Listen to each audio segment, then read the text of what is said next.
Welcome to LOA Today. I'm Walt Thiessen. Today is Friday, March the 8th, 2019. It's 4 p.m. in New York. It's 1 p.m. in Los Angeles. It's 9 p.m. in London and Sydney, Australia. Good morning there. It's 8 o'clock in the morning. So wherever you are in the world, thank you for tuning in for another episode of LOA Today, your daily dose of happy. And the only unhappy thing today is that my co-host, Linda Armstrong, is kind of under the weather. She's not feeling up to her normal self. She's an energy coach, and when your energy isn't up, you can't be much of an energy coach. So she's going to kind of take the afternoon off. But she's done a wonderful favor for us. She has sent a good friend of hers who's also a life coach to sit in for her today, and I'm going to welcome her here. So her name is Liz Gracia. Have I got that right? Gracia? Am I pronouncing your name right? Gracia. Gracia, okay. Gracia, yeah. Okay. So Liz, well, first of all, hello, and second, thank you for joining me today. I appreciate that. My pleasure. Glad to have you. Nice to meet somebody new. Yeah. There's been a lot of that this week, and I've been enjoying it. It's always fun when we have new people coming on. And plus, I mean, probably about 70% of my co-hosts are life coaches, and this week I've interviewed, I think you'll be the third or fourth extra new life coach. So I am like inundated with life coaches right now, and it's a wonderful thing. I often say I'm the best coach. I'm not really a life coach, Walt. Oh, you're not? Oh, okay. Well, that's all right. I mean, I have co-hosts who aren't life coaches. I thought you were. I apologize.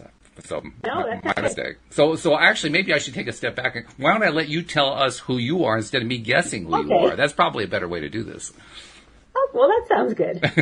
So, as Walt said, my name is Liz Gracia, and I'm founder of something that's called the Mind, Body, Spirit Network.com.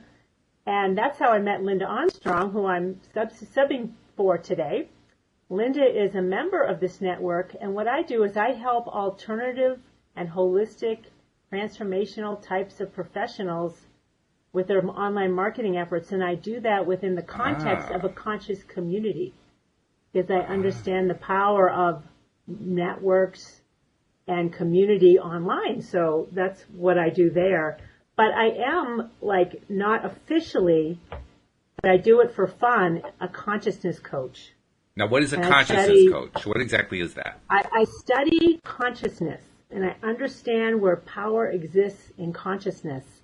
And there is a relationship between the law of attraction and the laws of consciousness. And, sure. And who I studied is Dr. David R. Hawkins, who wrote a book called Power versus Force, which there's a big following of people that understand. When you understand where true power is, then you can apply the law of attraction more consciously. Right, sure. So that's kind of what I bring to the table today, is I love to share my understanding of consciousness and how it applies to the law of attraction. And there is a lot of crossover there, so people will, because a lot of people are trying to apply the law of attraction, but they're not quite. Oh, yeah. They're getting what they don't want. As you know. Lots of that. Oh, yes. Because we humans like to focus on what we don't want. We're good at that. And to complain and point at it. I know. We like to wrestle it to the ground like that. We do.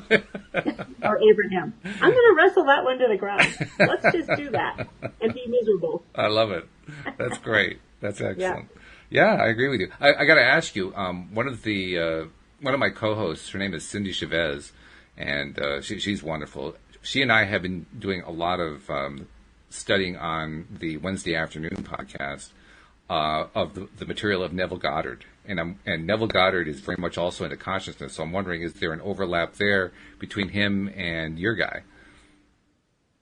Yes. And in fact, I have a monthly book review group on video that my network does. And someone just brought up Neville Goddard. But you know who I was reading who reads all about him is Wayne Dyer, mentions him all the time. Oh, that's true. Yes, right. And he talks a lot about Neville Goddard. And Wayne talks about sharing his books, Neville Goddard's books, with his kids. And his kids are like, I don't get it, Dad. So I'm like, okay. People don't get consciousness because it's not really concrete. Well, plus, Goddard is hard. I have to pick him up now that you're... I mean, what's that? Neville Goddard is hard. He really is. Because I've heard that. He was a very devout Christian. But his take on Christianity and Christian teaching was very different from what traditional churches would teach. It was different from the Catholic Church, and it was different from what Baptist churches would teach, and the various Protestant churches, because for him, God and Jesus and the kingdom of heaven are all psychological symbols for consciousness and imagination. So everywhere that you have direct, we call it the Neville decoder ring. So everywhere you have one, you can do a direct word substitution, and now you get the true meaning of what he's talking about.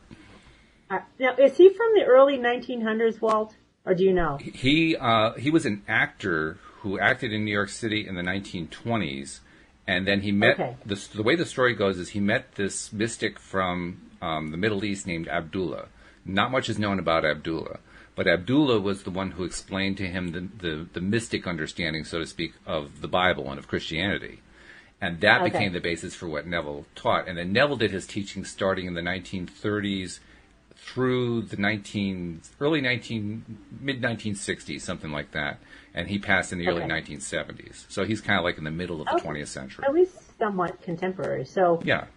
So what I understand from what I've learned, Walt, is that he's speaking higher truths. He's speaking of higher consciousness. And Dr. Hawkins talks about this as well. If you're not understanding it, it's because you're not even there yet. We as a planet are not even close to being of highest consciousness that can exist on there's a level of consciousness that you can get to, and then you leave the body because you can't go any higher. So as a planet, we're not even close, which is why some of these teachings you don't get it, and you're not there yet. So.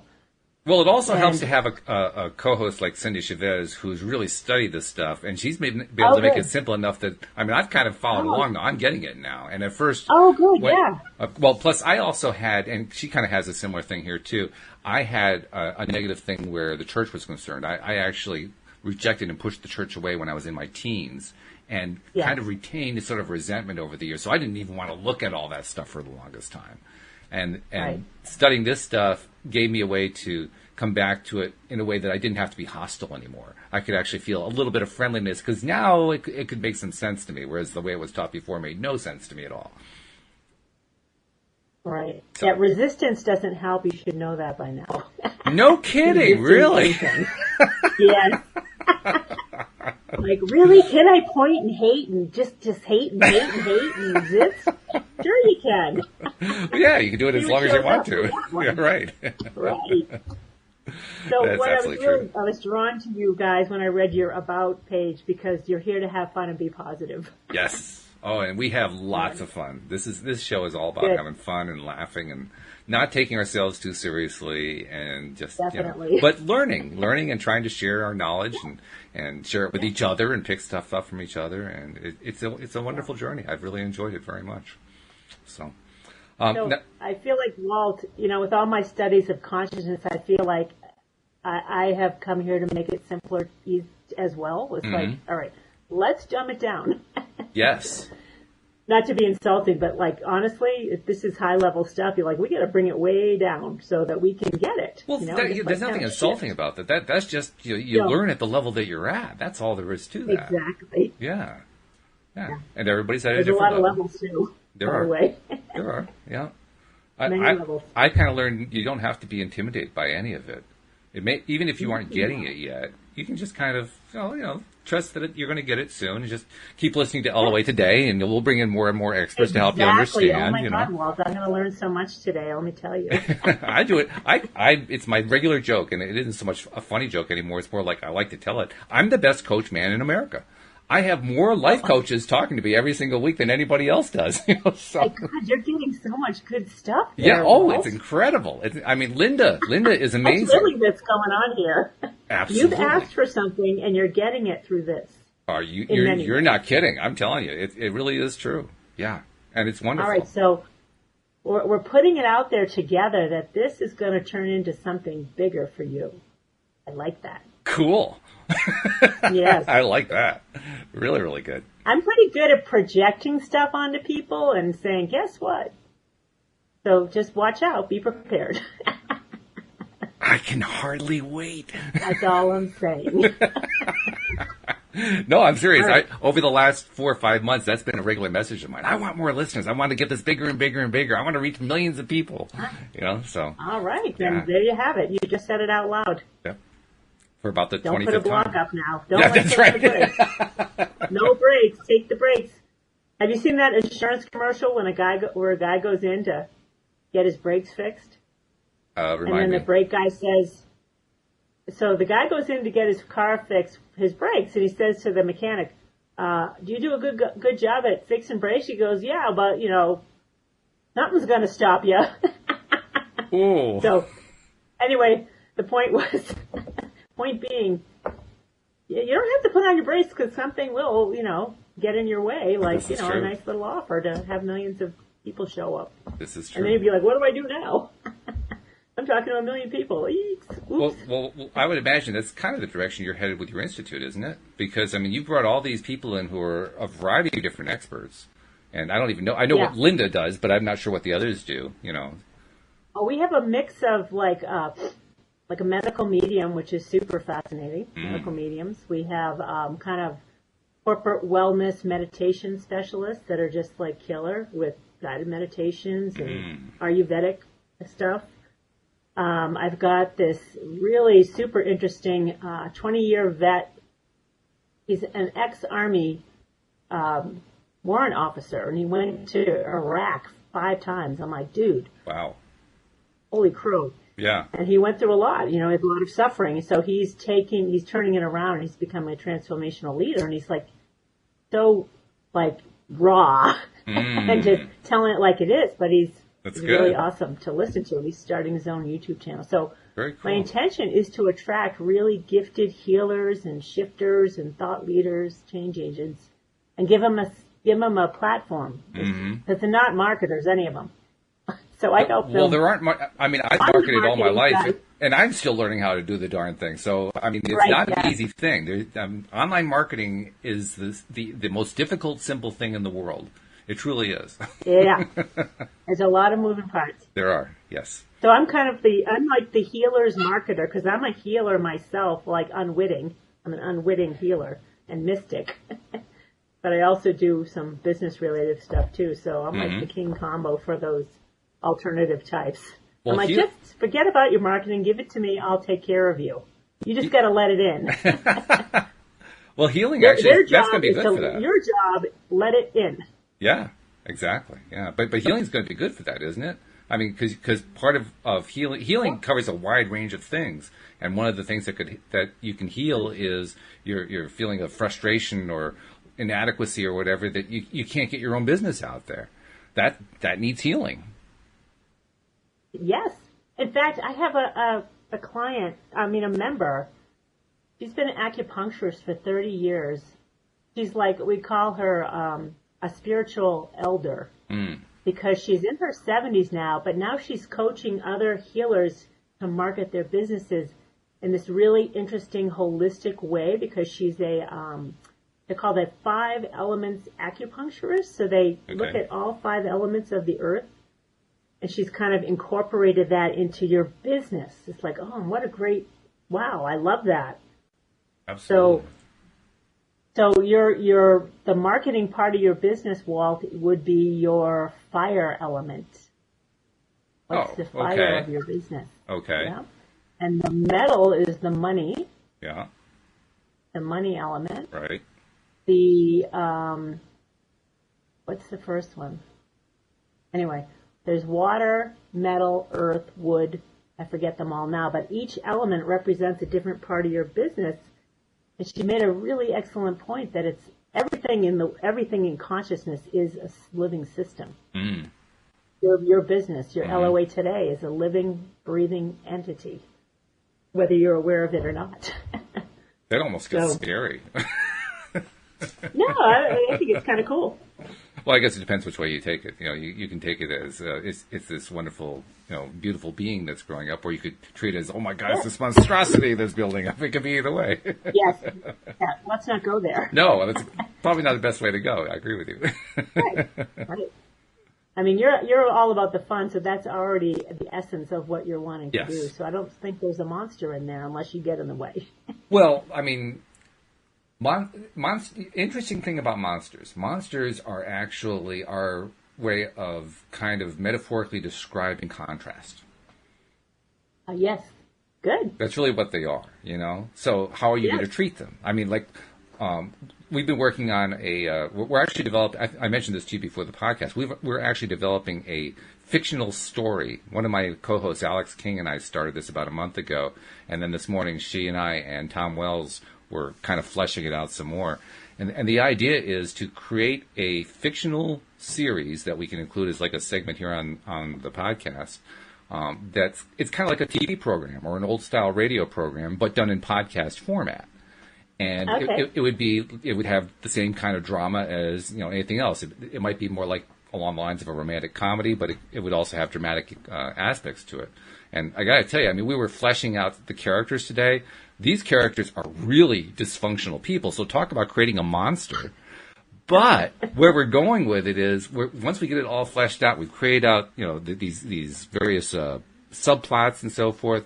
The idea is to, one at a time, start working them through therapeutic processes so they can start to grow out of them. I love that. That's fun. Yeah, it is fun. That's a lot of fun. And what That's we're finding. Excellent. So you guys will be the actors. You'll have a written script, and you'll be the actors. I don't know who the actors are going to be. Dysfunctionality, or maybe I don't know yet. I think to a certain extent I'll rely on my sister because, like I said, my sister has a theater background, and she's been a playwright and she's been a director and so forth. So I'll probably talk to her and, you know, get her ideas about, you know, well, can we use any of my current co-hosts? Do we need to reach outside? Who would we reach out to? I mean, I don't know the answers to these things yet. All right, so there's a lot of moving parts and variables. Well, it's like anything else with the law of attraction. You don't want to spend all your time figuring out the how.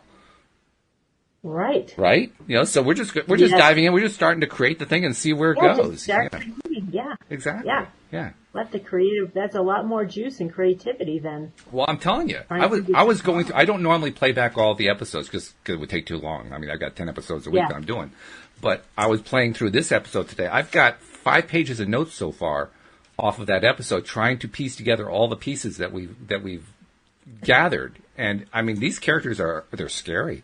I mean, the lead protagonist. This is a woman who is a talent agent in Los Angeles, who is recently divorced, has 2 kids, and her own problem that she has is she grew up in a family where her mother was something of a flirt. Her father was a cheater. He was constantly cheating with other women, and those are her role models. And the only thing that she learned about how to deal with relationships is how to flirt. So flirting is her entire model of how to do relationships. And of course, that leads to her having broken relationship after broken relationship because she doesn't know what the inner workings of a relationship is. Add in the fact, that's a good one. Yeah. Now add in the fact that this woman is not only unclear about how to do relationships, but she's a talent agent. She spends a lot of time on red carpets. She works with the stars because she lives out in Los Angeles in Hollywood land. And so she wants to be Mrs. Glamour. She wants to be, or Miss Glamour, whichever way you want to look at it. She wants to be the glamorous one. She's actually kind of a plain average woman, but she does everything she can to make herself glamorous and attractive and so forth. And so it all becomes about the surface, about the superficial aspect of who she is and how she can flirt with somebody. And add into the fact that because she's got this family background, she also is unwilling to dive into the internal relationship because she's angry at her father, and her mother provided no guidance at all. So she doesn't know how a good relationship works, and that because she's angry at her father, she's also playing that out with the men that she meets. So she has this love-hate relationship, you know, push me, pull you kind of thing with the men that she's meeting. And so who does she draw into her life? Married men who are players. And so she's in this current relationship with a guy she doesn't know is married. And I mean, it's turning into a soap opera at this point. It is a soap opera. Yeah. So where's the lesson in there? How's the lesson going to come through? We started to flesh that out toward the end of this morning's show. And where we're going with it is she has a kind of a complete crash in her life because she learns that the guy she's now seeing is already married. This guy has also developed a relationship with her daughter, her 10-year-old daughter. And her daughter, I mean, like a father-daughter type relationship. And now, because it's been revealed that he's married, her daughter is now crushed by what's going on. And on top of that, her daughter's father, who is a Hispanic man and who is very traditional Hispanic, so he's the kind of person who believes in a traditional family unit, but in the old world way. So the woman should be in her place. The woman's role is to be the homemaker and take care of the kids, and the father's role to go out and, it's the old style. And he's running into the fact that he's now in America, and that kind of clashes with everything that goes on in America. But he's still trying to stick to that role.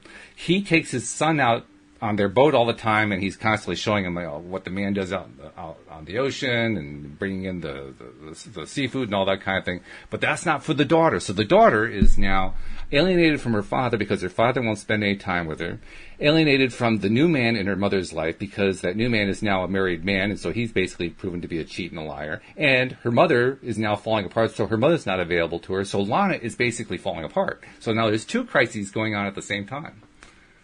Yes. So Nance, who is the main character, I mean, her life is about to collapse, and she doesn't know what to do, and so she ends up in therapy, and that's where the whole thing starts to come back together, because the therapist is teaching her how all this works, bringing it all out of her and bringing out her emotions about it, and then helping her tie together how the whole thing is working, and then coaching her into, how can you put your life back together again while teaching her LOA principles. Okay. Yeah. All right, so who's going to therapy, the mother or the young girl? The mother. Or both of them? Well, initially the mother. Eventually, I think they all end up in some sort of coaching situation, but initially it's the mother, yes. Okay. And then that leads into all your law of attraction coaches. Absolutely. Right? Yeah, sure. Nice. Yeah. So that's kind of, I mean, there's actually more to it. Like I said, I've got 5 pages of notes on this thing, but that's kind of the upshot of what we have so far. Okay, so that could go on for a year, that storyline. Oh, easily. Yeah. Right. And you're thinking of having different storylines, though? Like kind of like a movie that has probably 3 different stories going on at once? Well, we have the 2 storylines started so far. There's the mother's storyline and the daughter's storyline. Okay. And in fact, when one of the things we talked about was how when the mother is now entered into the coaching or therapy or whatever it is, and she is discovering these pieces of, how her psychology is put together, how the tapes in her mind are playing and so forth. Simultaneously, her daughter is playing out the same thing in her life. So we're shifting back and forth between the 2 scenes of the mother and the daughter basically mimicking the mother and not realizing it. Now you got 2 plot lines going. Maybe you could bring in the cheating husband as the 3rd story. Give me an idea. So he was getting bonded with his 10-year-old, and he's cheating on his own family. So he's got to come through his own kind of realization himself. Like, what's going on here? What am I doing? Why am I, my family not good enough? Or, I don't know. There's another story there, though. Well, there is one. I mean, it's certainly at least a subplot, because he's a pretty insecure guy. I mean, he's a player, but he also is very, very tied to his, quote, real family, because he has a wife and kid. And he does everything he can to keep them from knowing about this other life that he's got going on there. But he desperately needs them, because without them, he has no sense of himself. So, that's the only sense of himself that he has. I see. Yeah. Well, there's 3 stories right there. Yep. That's enough to get you started. Well, then we also have Nance's ex-husband, Miguel, because he's the one who was brought up in Mexico. He's the one who thinks that the wife should be staying at home and the man should be out in the world, the old world style of thinking. So now he's coming face to face with how that works in American culture, or more precisely, how it doesn't work in American culture. So that's his storyline. And then his son is trying to learn to be like his father, but that's clashing with what all his friends are experiencing and telling him about. So he's really confused about what's going on in his life. So we actually have about 5 different storylines going on. Cool. Yeah. So I'm going to invite you guys to to check out Power versus Force. Okay. Because when you understand them, there's a map of consciousness. And what you're talking, when I hear stories or I watch movies, I now look at it from levels of consciousness, because I know what they are. Mm-hmm. Like, oh, look at that level of this is where they're operating from. So tell us about it. So in the context of what we're talking about. Mm-hmm. Yeah, we'll talk about, the map, let's just talk about the map real quick. Okay. The map of consciousness is the scale from 0 to 1,000. Okay. And it's a logarithmic scale. So 1 on the map of consciousness is 10 to the first power. Mm-hmm. 200 is 10 to the 200th power. Mm-hmm. So if you're a mathematician and you did math and exponential stuff, you know that the higher you get, the more quantum it gets. It's getting huge as you go up the map, right? Yeah. So the highest level of consciousness a human being can operate at is 1,000. And that's what I put together Buddha and Jesus. That's clever. That works. They already put themselves together. They already know they're the same I love one. it. So Jesus, Buddha, Krishna, all the avatars throughout history, many of them calibrated at 1,000, which is, kind of outstanding. The level of consciousness of 200 is where there's a turnaround from negativity to power. So at 200, when you hit 200, now you're positively creating and you have power. 200 and below is all the negative emotions. Anger, fear, righteousness, pride, doubt, shame, blame, all of that stuff is energetically a toilet bowl. So it's all a downward pull. I love the metaphor. Right? So when you spoke about glamour is actually negatively oriented energetically as opposed to beauty. Mm-hmm. So a cool little twist is for the glamour girl to understand there's no power in that. And you wouldn't necessarily go into this because it's a higher consciousness. Right. It'd be kind of a simple realization that her beauty and inner beauty has way more power and appeal to everyone that matters in her life than glamour. Glamour is really a needy type of energy. Mm-hmm. It's not of higher consciousness. Mm-hmm. So when you hit 200 is a level of courage, and this is typically I'm noticing a lot with coaches. Coaches want to get you into courage onto some topic. You got to step into courage, and when you do, now you have power. Mm-hmm. Now you can actually do something about it. But a really important thing to understand is that we as human beings are all levels of consciousness on different topics. Mm-hmm. Okay. Some topics we're in the crapper on, right? Like we don't like our bodies, we don't like how much money we have, whatever. Right. This woman is, she's stuck on glamour, so she's stuck in a lower level consciousness on her own identity, how she identify herself. Yeah. So it's kind of cool to look at the different levels and see where they're at. So to bring her from this feeling to have to be glamorous into her own inner beauty that would be a lesson in consciousness. It's like, there's a different feel. Could be kind of interesting. Well, it is. So, it has to be, because in order to make that transition, you have to, first of all, learn what that other part of consciousness is. You have to understand how that even works. So, it has to be a consciousness journey. Yeah. So, just so you know, the level of consciousness of the planet is 207. So what does that tell us? 207. It says I think it happened maybe 15 years ago when we made a quantum leap in consciousness on the planet from like 190 or so to make a jump to 207 is huge. So something happened. There was a big shift in consciousness so that now we're not going to destroy ourselves.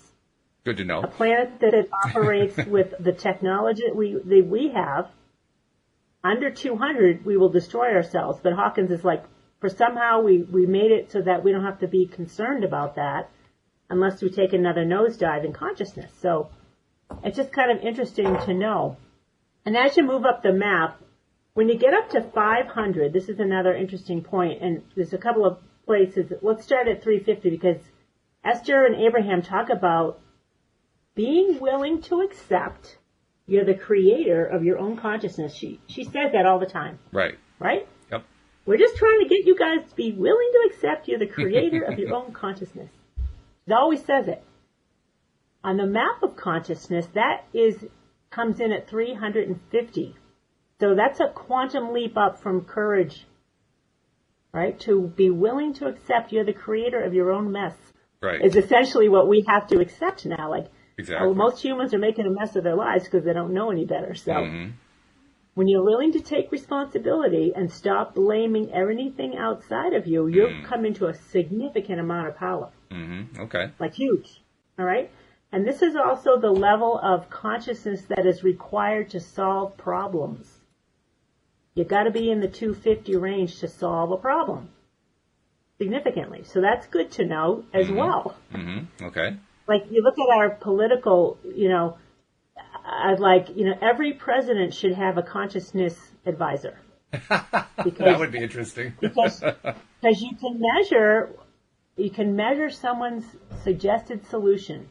It's measurable what the level of consciousness is, and if it's like below 200, it ain't going to solve a problem. It's going to cause a problem, right? So you kind of got to operate. Anytime you're trying to solve a problem, like you're trying to come up with a solution here, Walt, for how to get your LOA Today out there. Mm-hmm. You got to kind of step into the power of 350 and say, okay, I got to take responsibility with this, and you got to call on higher consciousness. Like asking it is given. I'm playing with this right now, Walt. I'm calling in higher consciousness all the time, and I don't need the highest because I've hit pretty highs, and it's a little scary. Okay. If you don't know any better. When you're in this very high state of consciousness, this is another part of my story. I hit very high. I've been in the presence of what I can figure right now of about 850. Wow. And that presence, it's astoundingly, profoundly beautiful, but it's not of this world. So you can be a little, if you jumped there like I did, it can be a little scary, and that's a whole other story. So anyway, I call in higher consciousness. I don't call in that high. I'm like, I don't need to be that high, you guys. I talk to my I appreciate that level. It's huge, but I don't have the foundation for it. Sure. I don't have the energetic foundation. You got to build your foundation. Okay. Making leaps like that is where you get into that roller coaster. You're like, ooh, that's not any fun either. So anyway, so I wanted to talk about 350 because this is a law of attraction audience, and that's what Esther and Abraham are talking about. Which means you gotta really make a leap in your own consciousness and accept. You gotta stop pointing outside yourself and blaming everyone and everything else beyond you, which is like a huge step. It is. And even Dr. Hawkins says this is a gateway to higher consciousness. Are you willing to do that or not? If you're not, you're gonna stay below there. So the next level of consciousness that would be of interest to everybody, because we're all of the mind, is 400, which is the level of the mind. And it's the level of reason and rationality. And there's a lot of power in that. And there's a lot of power in the mind, too. So, and this is always a good one for people to know. The body is 200 on the map of consciousness. The mind is 400. Guess who's more powerful? Significantly. Well, that's a question for you. Well, it sounds pretty straightforward to me. I mean, 400 is bigger than 200, so. Yeah, especially exponentially. Especially right? exponentially. People got to remember this is not a linear progression. This is an exponential one. Yeah. So that mind of ours is very powerful. And if you're going to choose to focus it on negativity, watch out. Yeah. Be very this is where be careful what you wish for. Yeah. Because that mind can manifest way better, immensely better than you're aware. And we if see you're a lot putting of incidents. Thankfully, most of us have a mixed bag. We're like, we're a little bit down here, we're up here, we're in the middle. We're not like focused so heavily on negativity. But if you do, watch out. Well, in public life, I mean, when you look at the public realm, you can see a lot of stories that are along that line that are basically, they're careening from one crisis to the next constantly. Yeah, it's kind of, right now it's a bit of a lot of, like I know better than to listen to the news. It's like I just walk away. I don't want to even because, what's interesting is Dr. Hawkins and Law of Attraction talks about, whatever you put your attention on, it's an impersonal energy field. Mm-hmm. There's no judgment. Right. It's impersonal. So if I'm going to focus on negativity, consciousness is like, okay, here you go. let me show you. Here, you're giving a lot of attention to that. Let me give it to you. Very true. So it's kind of interesting that, a lot of us like to blame God for punishing. Why is God punishing me? It's like God's not punishing you. You're giving your attention to something you don't want, and then life is non-judgmental and just assuming that's what you want because you keep looking at it. So. That's where Neville's teaching gets interesting, because Neville teaches that God is consciousness. So you do a little word replacement, and now it's consciousness is punishing me. Like, Oh, darn, I'm tripping myself again. Right. But there's a different level. There's so many levels of consciousness, right? So you've got to choose the one you want to play in. That's why I have the map. I look at the map. I'm like, all right, where am I on this map? And if I'm down low, I'm like, I got to get out of here. I got to look somewhere else. I got to distract yourself. I need a distraction, as Esther would say, or Abraham.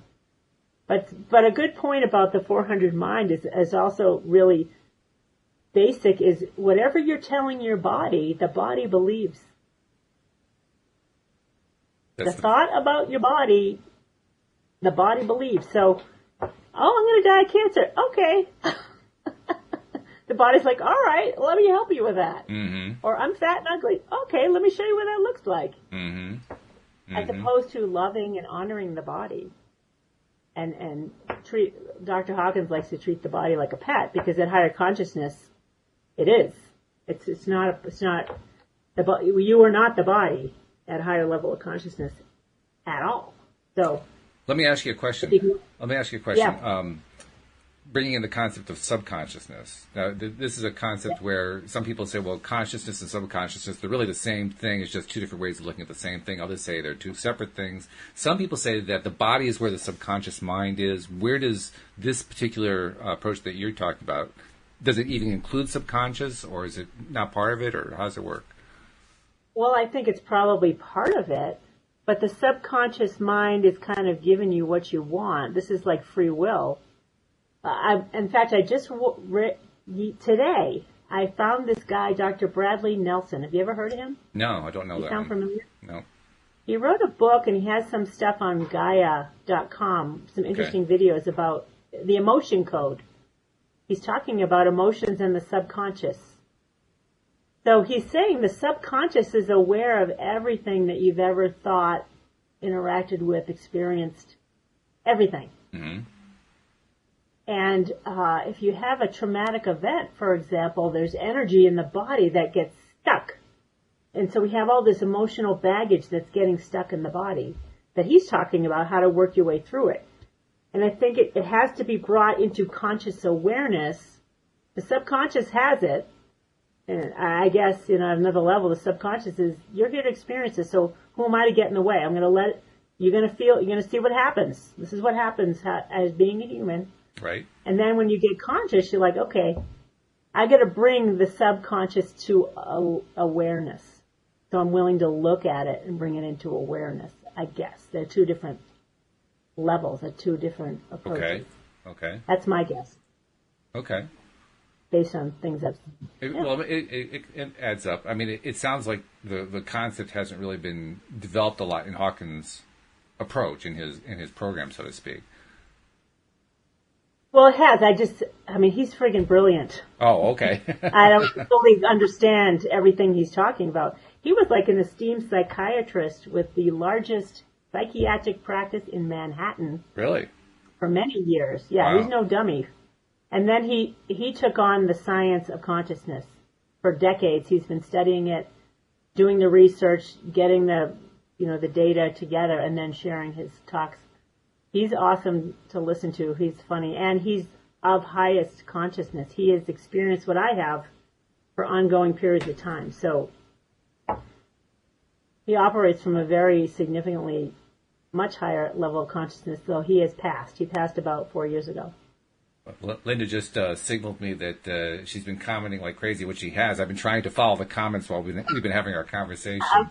Go ahead, follow her. I knew she was on there. And I won't try to repeat all of it, but she did make a couple of comments to Jeffrey, who's also one of our live stream listeners.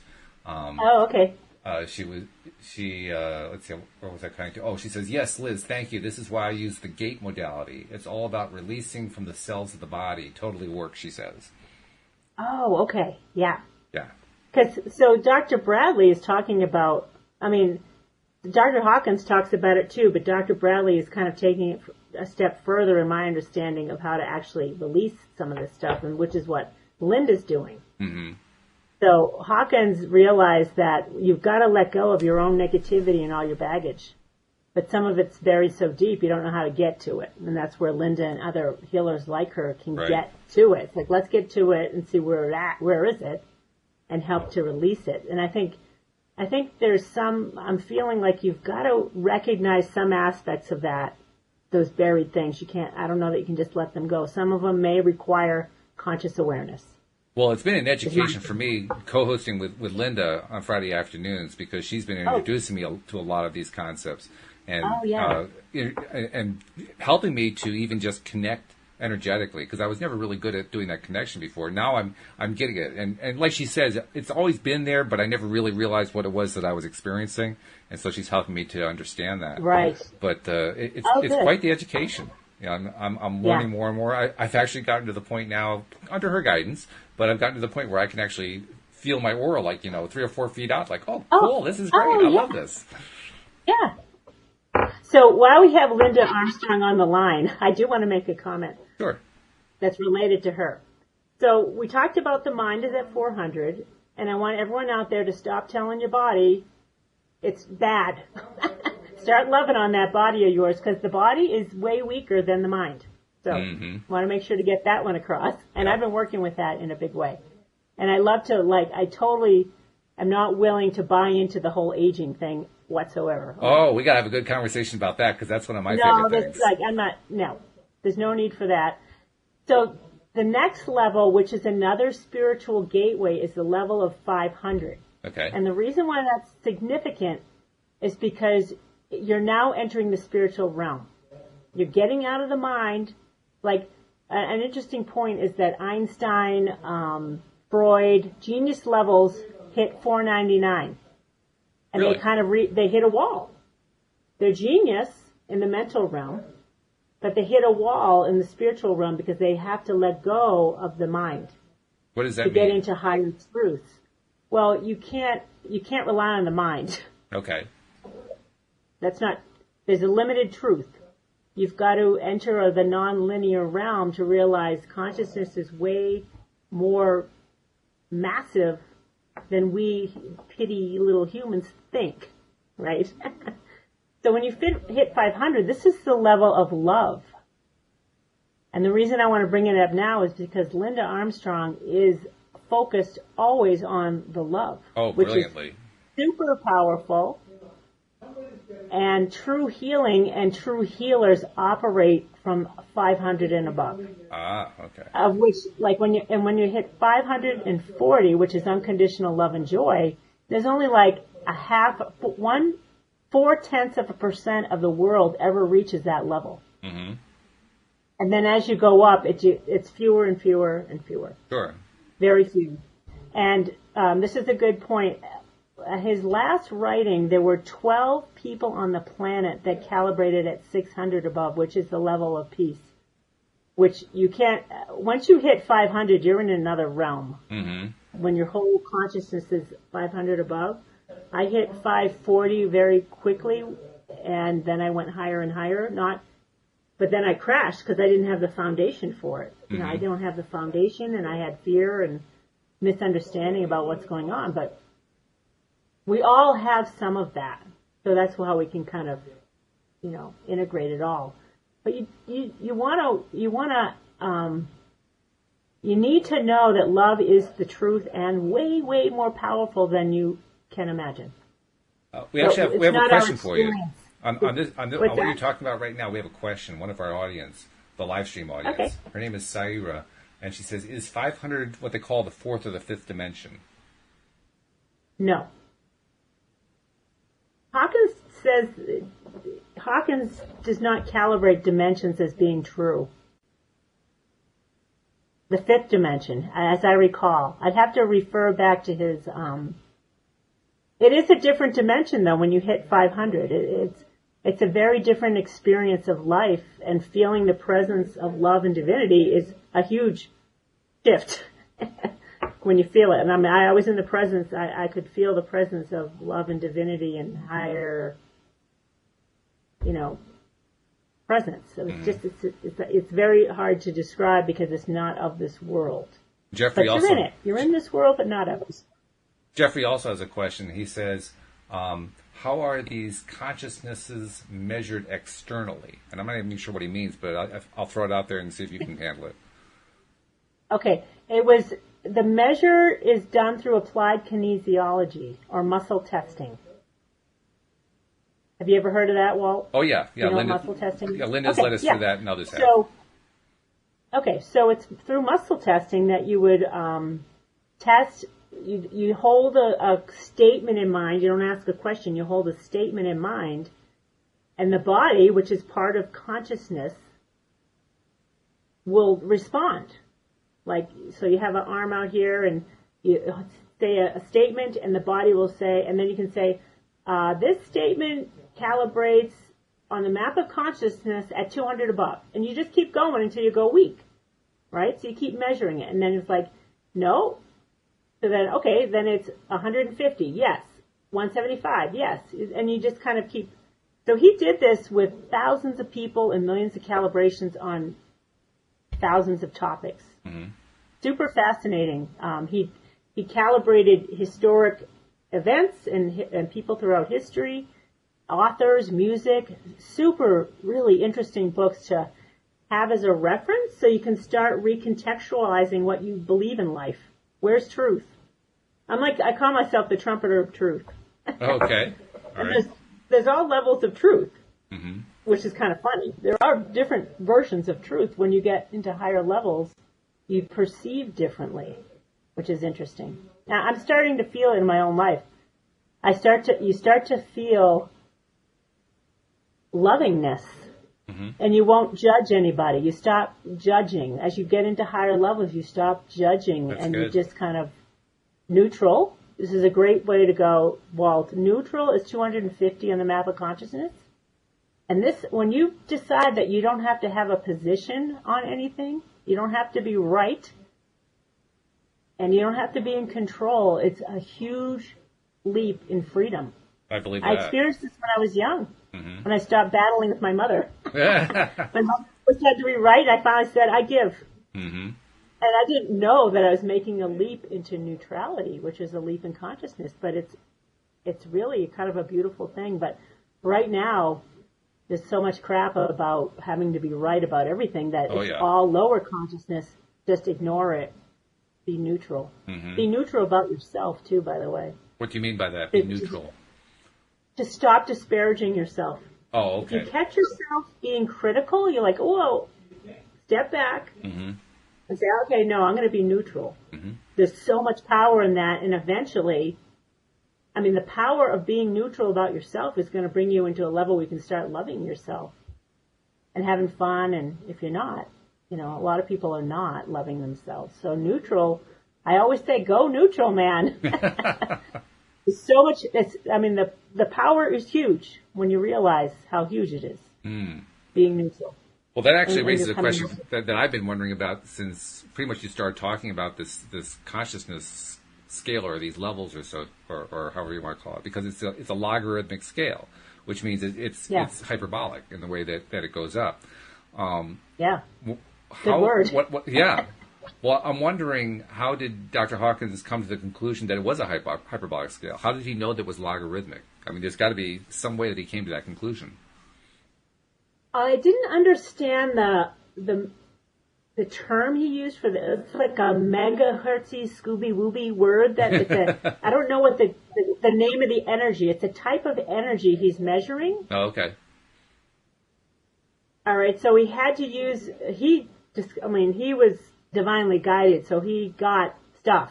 Mm-hmm. I don't know how he determined it, but he's a scientist. He's a brilliant scientist. He's up there like probably genius level in his mental capacity, mm-hmm. as well as spiritual capacity. But the measurement for the consciousness is something I don't even know what it is. It's almost like a wattage or a megahertz or I don't know. Okay.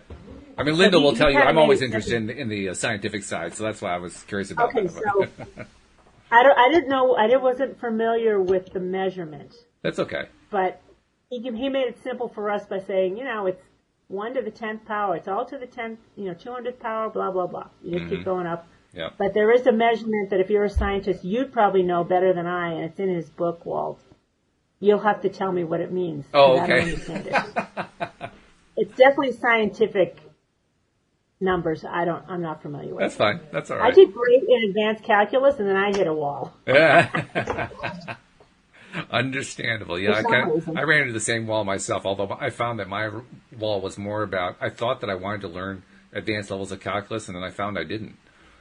I was surprised. Oh. I started to study. Me too, Walt. You had the same thing. Okay. I mean, well, I thought I loved advanced calculus, and then I went to do differential equations. That's where I hit the wall. It was like like I was in another world. Mm-hmm. Well, they are. Do you remember that? Differential equations are very abstract.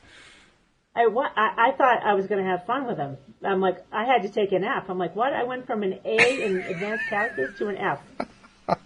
I'm like, okay, I hit my wall. I've got a different calling. I did struggle at first. I actually got to the point where I was into the A range again, but I realized I just lost interest. And that it was becoming effort. You know how we talk about efforting? I was really efforting to get there. And I just didn't see why I'd want to continue with it. It just seemed like this pointless exercise for me. Like, why am I doing this? And so I just Well, what lost did you it. end up doing, Walt? What did I end up doing at that point in my life? Actually, I went into banking for a while. Oh. I mean, just left field. Right. Yeah, you learn about finance and money. Yep. I hang out with the money. Most of my career was actually tied into computers, and I mean, I was one of the very, very early computer adopters. I mean, I got my first computer in 1982, and I mean, I took to it. I was one of those people who it came easily to, so it just kind of became the basis for everything I did after that. Oh, I bet. Yeah. Yeah. You were in high demand. Now, no, it doesn't even matter anymore because everybody knows how to use a computer. But at the time, it was pretty big. Yeah, that is huge. Yeah. Really huge. Yeah. Yeah. So interesting. Anyway, we got up to the love level, and that's where once you get above 500. Well, you got the peace. You said peace was at world. 600, and then what's after peace? Peace. Yeah. A peace like you never know. You'd never can imagine that. I mean, even 540 is huge. When I hit 540, I'm like, I am not in Kansas anymore. It's pretty amazing. But there's a downside to making those leaps. I'll just forewarn you if you're not ready. And that's the swing. Maybe you've heard of the spiritual swing, like the pyramid. Tell me or more. you feel it when you're trying to work on yourself and you hit a high, but then you sink right back down. Well, that's normal. You had that experience? That's normal, right? To me, that's normal behavior. That's what happens all the time. Okay. Because we don't know any better. I didn't know any better. So anyway, when I swung in the opposite direction, equally in the opposite direction. To go from that high to swing to the opposite of that is not pleasant. That's a crash. Yeah. And confrontation with something you don't want to know exists. Let me just put it that way. So. Wow. Yes. You don't want to go there. Ever. So are we talking about incrementalism here? Talking about learning how to move up incrementally and establishing a foundation each step of the way? Yes. That's the way to go. That's what I'm doing now. And I pray to God every day because I'm like, God, seriously. You know, I'm aware of the presence of God, luckily, which is kind of nice. So I just talk to God. I'm like, listen, and I laugh because I got myself in a major pickle with this scaling the map of consciousness and swinging back to the other side where you don't want to know, you don't want to go. And I make fun of it. I'm like, I'm not in any hurry to jump up there again, let me tell you. I am not equipped for that encounter ever again. Yeah. Well, ever is a long time, but I always say, I'm like, I want to go there, but I want to go there at my own pace. I don't need to. Yeah. I don't need to rock the boat. Exactly. Yeah.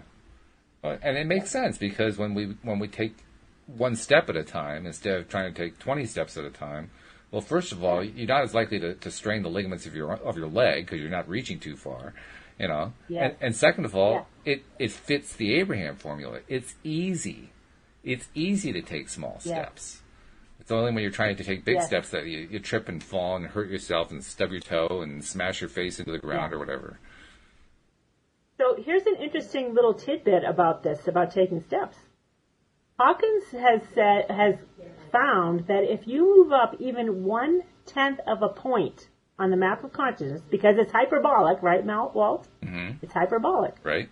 He said even 1/10 of a point on the map. So if you go from, let's say it's a point, if you go to 300 to 301, it can be life-changing. Oh, sure. So, little steps. Well, how can it be still a anything? big step. It has to be life-changing, because any time that we're changing any part of the way we think about stuff, there's going to be a corresponding experience that comes out of it that's different from what we're used to. How could it not change? It's got to change. It has to. Right. Yeah. So it's kind of cool. He said that based on his studies and his calibrations, most people don't go more than 5 points in a lifetime on the map, which Okay. is fine. I mean, we're here forever in a day. What's the hurry? This is true. That's another. I mean, I've had some experiences 2 or 3 times now where I've been shown eternity. I don't know how to tell you how I've been shown it, but I've experienced it. It's like a out-of-body experience. Like, here, Liz, let me show you what eternity looks like. And you're like, whoa. Slow it down. We got eternity to do this. What's the rush? What's the rush, right? I do not need to leap in my level of consciousness this lifetime. I've gone as high as I need to go. Let's take it slow. And yet you must have wanted it on some level, because you got there. I mean, you attracted that. You attracted that experience. Oh, yeah. You know, and I did. And it was good for you in some way. And the opposite. I attracted the opposite too, though, Walt. Well, so I'm like, really? Oh. But that's contrast. And what you found is one form of contrast, one more form of contrast that you say no thank you to. And that's okay. Yes. I didn't want to have to get there to meet it, though.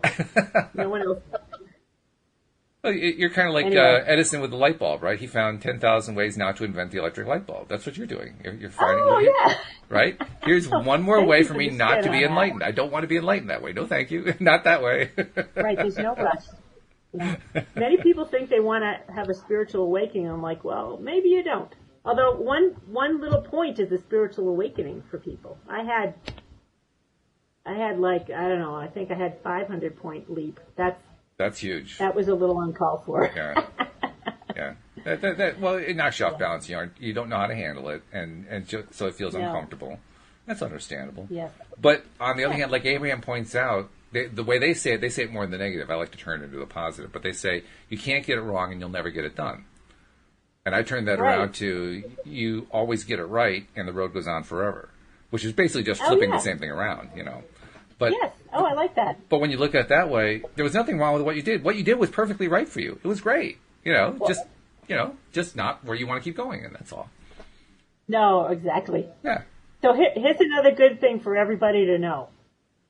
And I have drawn to me higher spiritual guidance and teachers, and understanding that when you get up to the highest levels of consciousness, your perception of the world is everything is perfect. So I use that to my advantage. I'm like, you know what? I feel like crap today, and I want to be all pissy. But everything's perfect. Sure. This is perfect. Everything's perfect. It's like, that's the truth. Yes. So you can stop judging yourself. You're like, all right, I'm here to be all pissy right now, and okay, I accept that. And then you can laugh about it, and then you shift your consciousness. Like, oh, that was funny. I agree completely. Yeah, absolutely. That's good. It's perfectly valid. Every single emotion we experience is perfectly valid.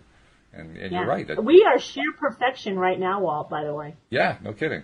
And everyone on here with us is sheer perfection. Although, to be honest, I don't like to think about it that way, just because I can get myself all tied into a knot about perfection. So I just drop the perfection part. But I get your point. Your point is valid. There are levels of perfectionism that are low level, by the way. Perfectionism is a lower level of consciousness. Oh, okay. Because you're trying too hard. You think you're not enough. Yeah. Whereas God's point of view of perfection is or consciousness's point of view of perfection is from that of sheer beauty and acceptance and knowingness. Our view of perfectionism is not. That's a lower perfectionism. That particular level is a lower consciousness, like in 175 or so. It's where pride and righteousness hang out, is in perfectionism. Interesting. Where you can't manifest there. So. Well, you can. You're just not going to like it too much.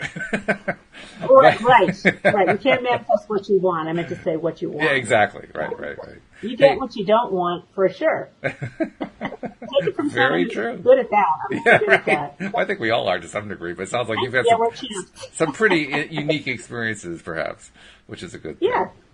Yes. So, anyway, this has been a great hour. Before we part companies, though, I want to give you the chance to remind people how to find out more about your institute and how to find out more about you as a consciousness coach. So, give some people some contact information. Okay. So, I'm the founder of a website called the mindbodyspiritnetwork.com.